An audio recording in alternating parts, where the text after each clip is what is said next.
conference with President Roosevelt. He comes home as the Allied armies are massed on the German frontier and in places have marched beyond.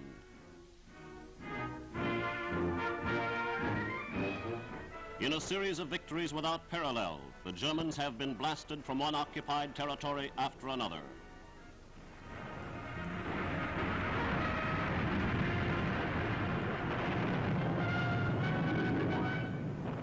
Vichy. The liberation of Vichy was an unforgettable milestone, for here was the symbol of the Nazi puppet government of Marshal Pétain.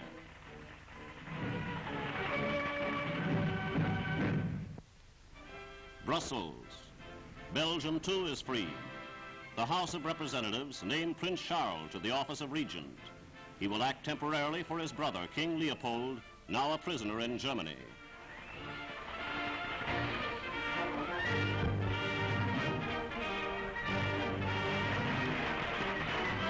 Marseilles. One of the great prizes of liberation is Marseilles, France's first port.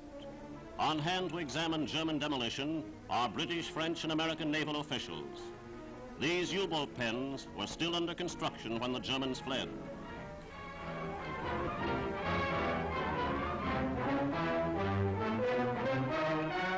Toulon. The harbor at Toulon, chief French naval port on the Mediterranean, lay strewn with men of war. The French Navy saw to it that the Germans would never make use of these vessels. Boulogne. The coastal guns at Boulogne are now in Allied possession.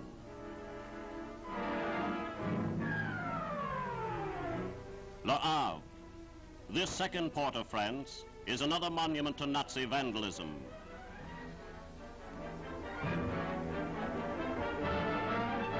Here too the Allies found unfinished U-boat pens. The Germans had long since abandoned faith that the submarine would bring them victory. Brest. The bitter and prolonged siege preceded the fall of Brest. The official surrender, effected by an American general, was enacted in the main square.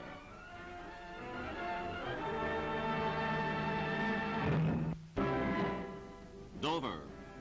This valiant English town is finally free of German shells. For 4 long years, her people have lived virtually underground, adjusting their lives to the dictates of disaster.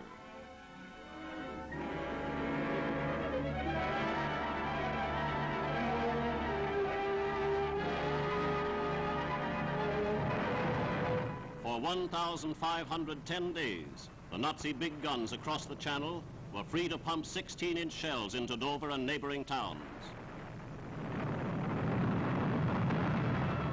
As far back as 1940, British troops were drafted to aid the beleaguered townspeople.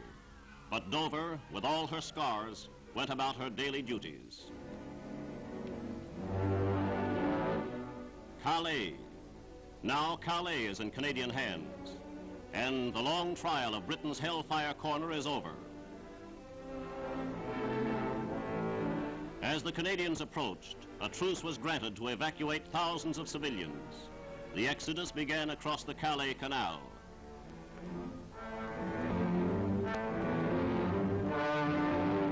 The surrender of the Nazi garrison illustrates once again one of Germany's most conspicuous military blunders, the practice of leaving isolated pockets of forces behind at the mercy of the mighty Allied armies.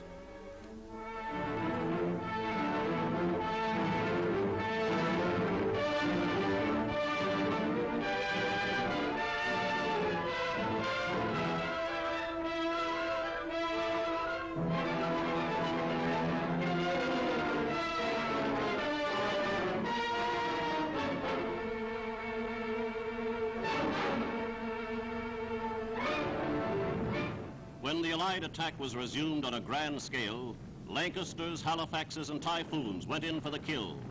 The Canadian artillery sent in salvo after salvo.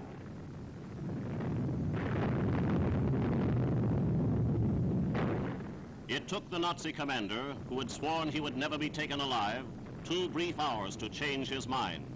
When he surrendered, 6,000 healthy German troops surrendered with him.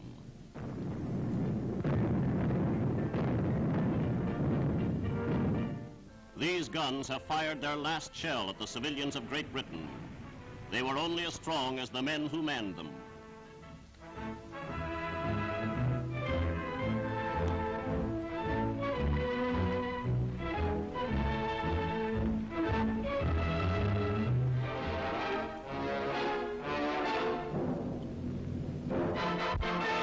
Another white flag has replaced the swastika.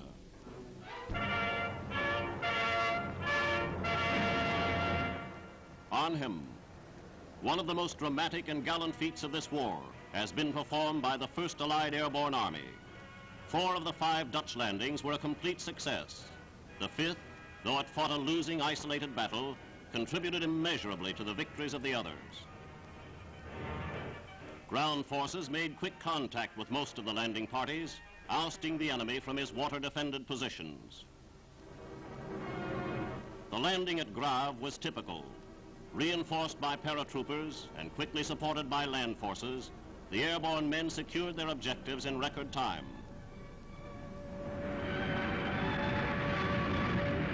The greatest prize of the airborne operation was the huge bridge over the lower Rhine at Nijmegen.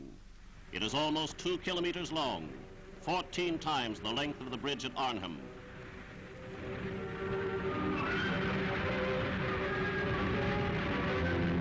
By far the highest honors, however, have gone to the men who dropped at Arnheim. Their objective was some 90 kilometers beyond General Dempsey's spearhead. A total of 8,000 men landed in the sector of the River Lek in Holland. The record of their valiant stand was immortalized by an army cameraman.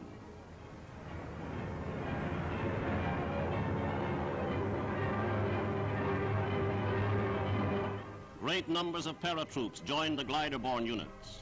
They established positions which thwarted every German effort to cross the Lek.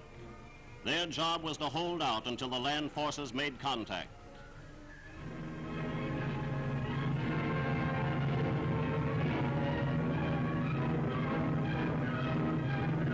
German prisoners were taken the moment the operation was underway, and the airborne troops fought with unparalleled ferocity every minute until they were commanded to retire.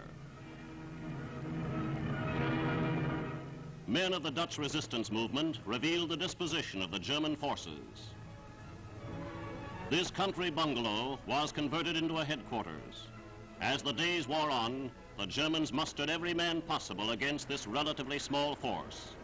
Help did not get through, and every day the enemy circle grew tighter.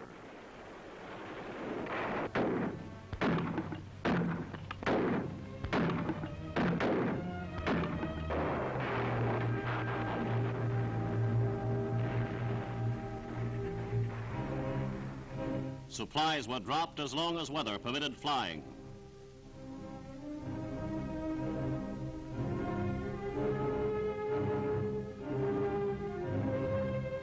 At dusk, Allied target indicators revealed that bombers were active against the enemy, but still the land support troops did not come, and orders were sent for the beleaguered unit to withdraw. After one of the most heroic episodes of this war, the men of Arnheim, now only 2,000 strong, retired.